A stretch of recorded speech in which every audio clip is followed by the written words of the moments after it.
오늘은 민수기 4장 말씀입니다. 이 말씀을 통해서 은혜 받으시기 바랍니다.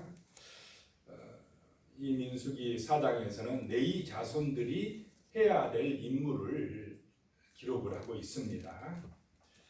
1절에요. 또 여호와께서 모세와 아론에게 말씀하여 이르시되, 계속해서 나오는 내용들이 여호와께서 말씀하여 이르시되 이런 말씀들이 나옵니다.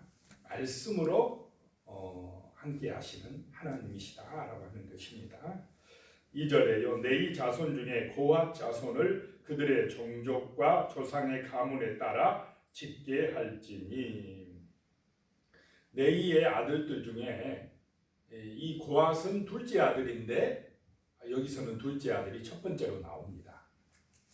네이의 아들들은 게르손, 고핫, 무라리. 그런데 둘째 아들이 첫 번째로 나오는 이유는 그 맡은 임무가 굉장히 성스럽고 가장 거룩한 임무이기 때문에 그렇다라고 하는 것입니다.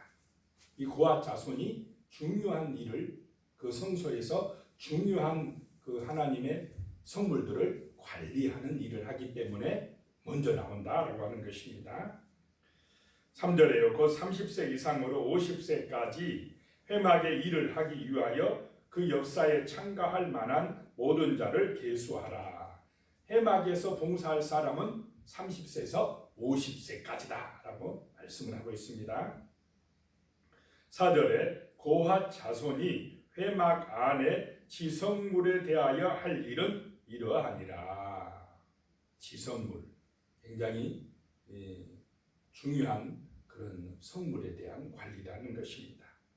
5절에 진영이 전진할 때에, 이제 진을 치고 있다가 이동해야 될 때에, 전진할 때에 아론과 그의 아들들이 들어가서, 먼저 제사장들이 들어가서 칸 막는 휘장을 걷어 증거궤를 덮고, 칸 막는 휘장이라는 것은 성소와 지성소를 막는 휘장. 이 휘장은 청색, 자색, 홍색 실로 짰다고 그랬습니다. 이 휘장을 걷어서 제사장들이 걷어서 증거궤를 덮는다. 증거궤는 법궤, 하나님의 법궤를 덮는다라고 하는 것입니다. 제사장이 먼저 해야 됩니다. 고핫 자손이 먼저 들어가면 큰일 납니다. 이 휘장으로 증거궤를 먼저 덮고, 그 다음에 6절에 그 위를 해달의 가죽으로 덮고, 자, 두 번째 또 덮고 있죠. 그 다음에 그 위에 순청색 보자기를 덮은 후에 그 채를 꿰고. 몇 번 덮었습니까? 3번 덮었습니다. 휘장으로 덮고, 해달의 가죽으로 덮고, 그 다음에 순청색 보자기로 덮고, 그 다음에 이제 꿰가지고 맬 수 있도록 했다라고 하는 것입니다. 그럼 법궤를 메고 갈 때 무슨 색만 보이겠습니까? 청색만 보인다는 것입니다. 청색만. 이렇게 메고 갈 준비를 마쳤습니다.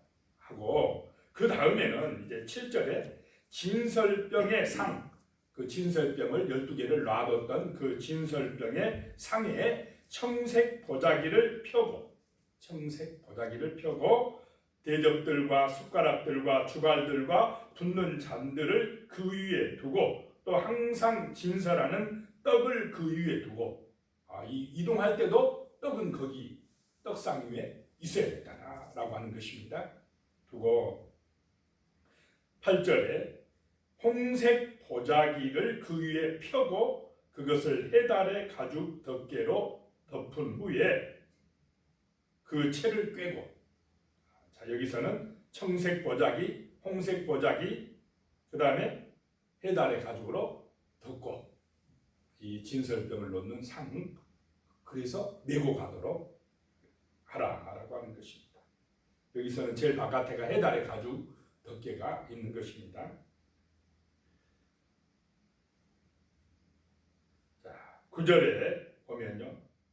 그 다음에 청색 보자기를 취하여, 이번에는 등잔대, 그 그 일곱 등잔, 불을 켜는 등잔대와 등잔들과 불집게들과 불똥 그릇들과 그 쓰는 바 모든 기름 그릇을 덮고 청색 보자기로 등잔대를 덮는 것입니다. 덮고 10절에 등잔대와 그 모든 기구를 해달의 가죽 덮개 안에 넣어 매는 틀 위에 두고, 해달의 가죽은 항상 들어가고 있습니다.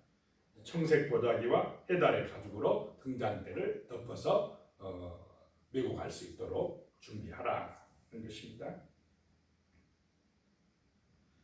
그 다음에 11절에 보면 금제단 위에, 여기서 금제단은 분향단, 그 성소 안에 있는 분향단을 말합니다. 금제단 위에 청색 보자기를 펴고 해달의 가죽 덮개로 덮고 그 채를 꿰고 분향단을 메고 갈 수 있도록 이렇게 꿰고 준비하고, 하나하나 아주 세밀하게 해야 될 것이 지금 해야 될 것을 말씀하고 있는 것입니다. 12절, 그 다음에 성소에서 봉사하는 데 쓰는 모든 기구를 취하여 청색 보자기에 싸서, 그 다음에 기타 여러 기구를 다 청색 보자기에 싸서 해달의 가죽 덮개로 덮어서 매는 틀 위에 두고, 13절에 제단의 채를 버리고 그 제단 위에 자색 보자기를 펴고, 여기서의 제단은 성소 마당, 그 마당에 있는 짐승을 잡아서 피를 흘리게 하고 하는 그 태워서 드리는, 번제 드리는 제단, 마당에 있는 제단입니다. 놋제단이라고 해요. 놋으로 만든 제단. 중요성이 조금 떨어지죠. 제일 중요한 것보다 차례차례 지금 준비해 오는 것입니다. 그 놋제단 위에 자색 보자기, 이번엔 자색 보자기를 펴고, 14절에요. 봉사하는 데 쓰는 모든 기구, 곧 불 옮기는 그릇들과 고기 갈고리들과 부삽들과 대야들과 제단의 모든 기구를 두고 해달의 가죽 덮개를 그 위에 덮고 그 채를 꿰 것이며. 자, 이렇게 고아 자손이 메고 갈 모든 것들을 준비를 다 제사장들이 했다라고 하는 것입니다.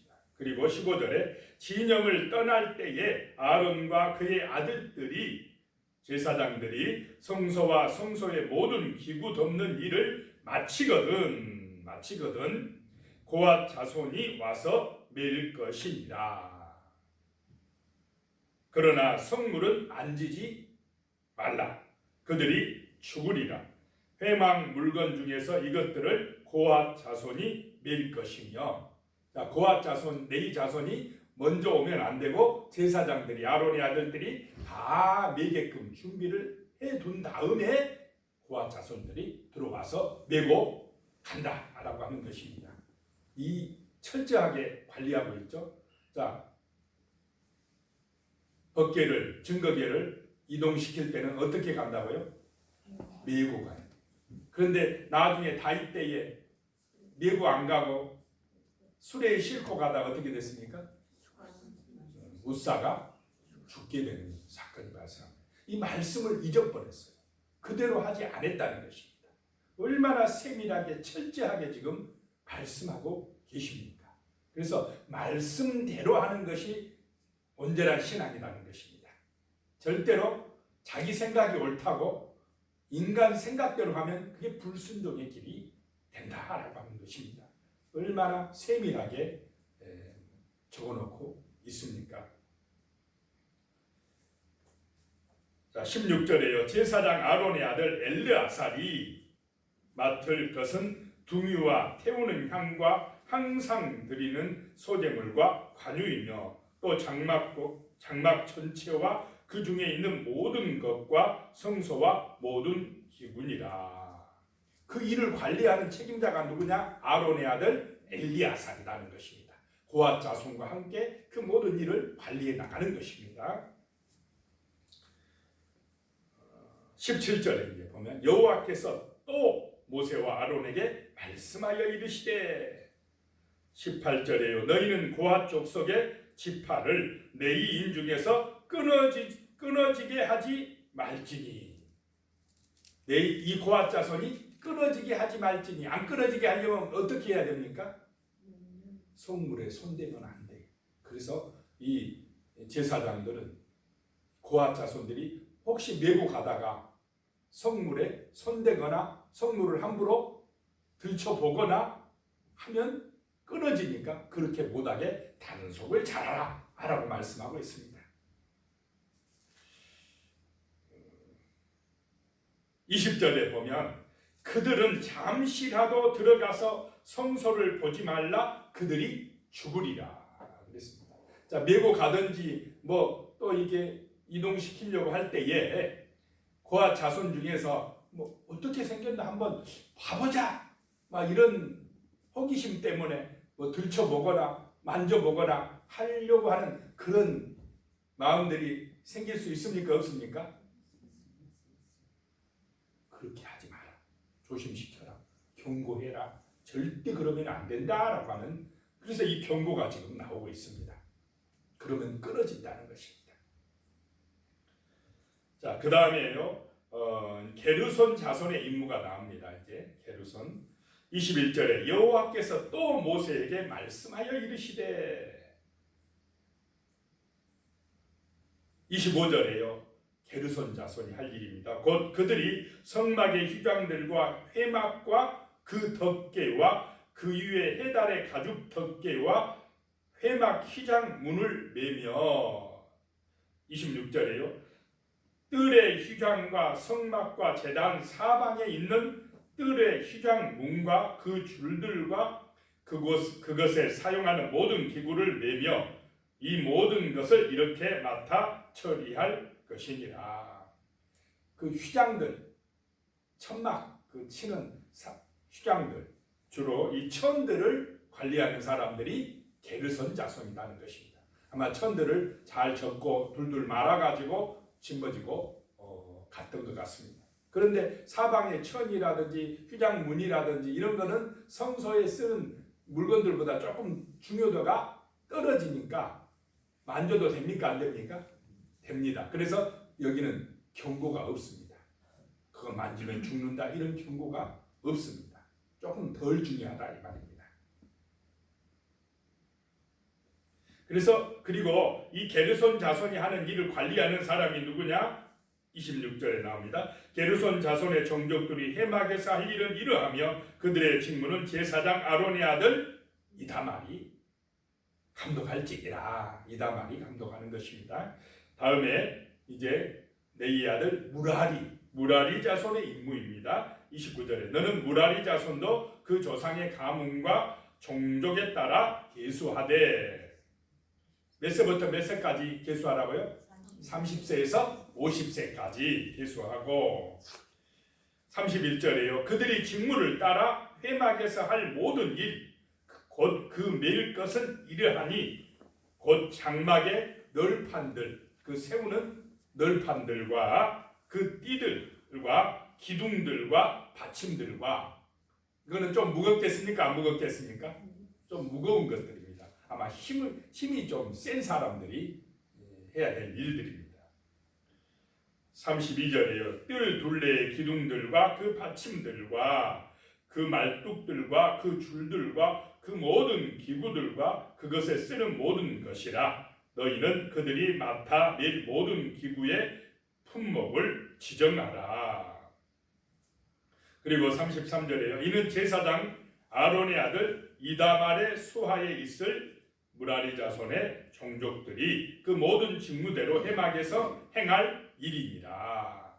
이 무라리 자손이 하는 그 기둥들이나 널판들도 좀 덜 중요하니까 만져도 괜찮다라고 하는 것입니다. 관리는 여기도 무라리 자손도 이다말이 관리해라, 감독해라 라고 말씀하고 있습니다. 그래서 이 네이 자손이 몇 명인가 조사를 하게 했습니다. 35절에 30세부터 50세까지 해막에서 복무하고 봉사할 모든 자를, 네이 자손들의 모든 자를 계수해 보니까 48절에요.